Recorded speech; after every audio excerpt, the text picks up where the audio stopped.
Friends, welcome to my channel. मैं doctor Usha Udyar बोल रही हूँ। आज हम जो टीएलडी में यूज होने वाला जो टी है, टिनोफोविर, ये ड्रग्स के बारे में देखेंगे। लास्ट सेशन में हमने डोलिटाग्राविर के बारे में देखा, अभी ये देखेंगे टिनोफोविर। ये देखते हैं, ये सेशन में आप देखेंगे कि ये टिनोफोविर क्या है, उसका मैकेनिज्म ऑफ एक्शन क्या है, वो किस में देते हैं ये भी देखेंगे, और उसके साइड इफेक्ट्स क्या है, और वो क्या देने के लिए उनके क्या प्रिकॉशंस करने पड़ते हैं ये भी देखेंगे। तो चलिए, टिनोफोविर देने के लिए उसका मैकेनिज्म जब हम देखते हैं तो पहले हम लोगों को उनका जो एचआईवी है, वायरस है, वो वायरस का लाइफ साइकिल देखना जरूरी होता है। तो उनका जो वायरस का लाइफ साइकिल है वो 7 स्टेजेस में होता है, और वो सही, लेकिन आपको इतना समझना जरूरी है कि वायरस क्या क्या करता है और ऐसे कौन से साइट्स है वहाँ जो रिसर्चर्स ने ड्रग्स बनाए हैं, और वो जो ये है, तो ड्रग्स में क्या है, एक फ्यूजन है, फ्यूजन इनहिबिटर्स है, दूसरा रिवर्स ट्रांसक्रिप्टेज है, तीसरा इंटीग्रेज है, और चौथा प्रोटीएस है इनहिबिटर्स। तो आपको मालूम होगा कि ये जो है टिनोफोविर वो रिवर्स ट्रांसक्रिप्टर्स है, और उसमें न्यूक्लियोटाइड और न्यूक्लियोसाइड्स है। और आपको ताज्जुब होगा कि 2004 में जो पहला ड्रग्स न्यूक्लियोसाइड्स हो गए हैं, वो पहला इन्वेंट हुआ, मीन्स उसका पहला शोध लगा कि एचआईवी के ऊपर जो पहला ड्रग्स आया हो कौन से थे, न्यूक्लियोसाइड्स थे, न्यूक्लियोसाइड्स और न्यूक्लियोटाइड्स। तो ये जो ड्रग्स है वो रिवर्स ट्रांसक्रिप्टेज है, वो रिवर्स ट्रांसक्रिप्टेज है। तो उसमें जो न्यूक्लियोसाइड्स है वो जीडोविडिन है, अबाकाविर है, और डाडाक्लाविन है, तो वो नहीं यूज होता है। लेकिन वो ये जो टिनोफोविर है वो रिवर्स ट्रांसक्रिप्टेज। तो ये जो टिनोफोविर है वो न्यूक्लियोटाइड है, न्यूक्लियोटाइड और न्यूक्लियोसाइड सेम है, लेकिन न्यूक्लियोटाइड में पेप्टाइड रिंग्स होते हैं। तो ये जो ये कैसे टिनोफोविर एक्ट होता है, तो वो रिवर्स ट्रांसक्रिप्टेज इनहिबिटर है। तो वो क्या करते हैं, जो वायरस आरएनए होते हैं, आरएनए को वो डीएनए में बदल डालते हैं।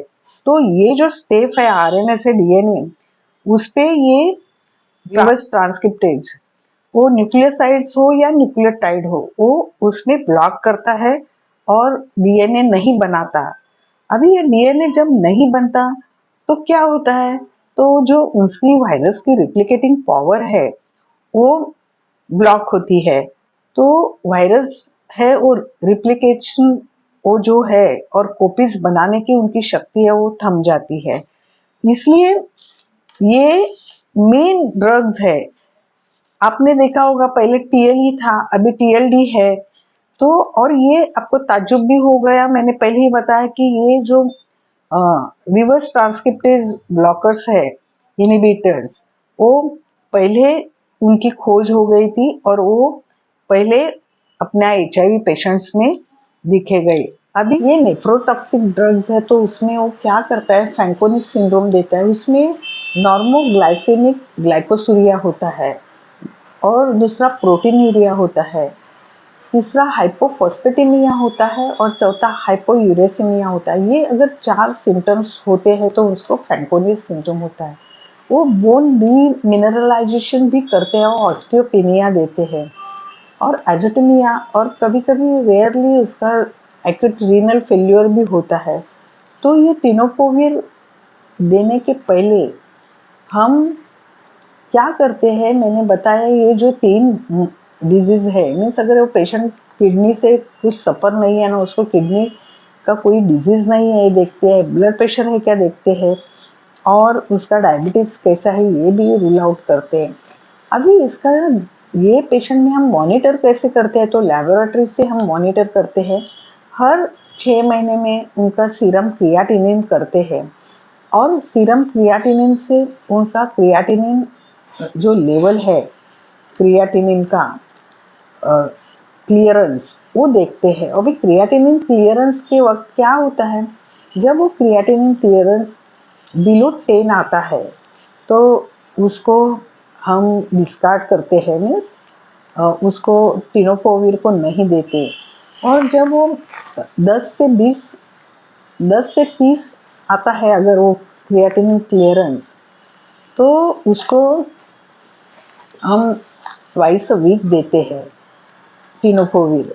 अगर वो 30 से 50 तक आया क्लियरेंस, तो उसको अल्टरनेट डे देते हैं टिनोपोविर। और अगर ज़्यादा होगा 50 के ऊपर तो उनको डेली डोज दिया जाता है। तो ये टिनोपोविर, इसमें ड्रग्स मॉनिटरिंग बहुत ज़रूरी है, इसलिए हम हर एक 6 महीने में सीरम क्रिएटिनिन करके क्रिएटिनिन क्लियरेंस करते हैं। और अगर पेशेंट इसमें होगा, रीनल फेल्योर में होगा, तो उसके डोजेस भी ये करने पड़ते हैं, एडजस्ट करने पड़ते हैं।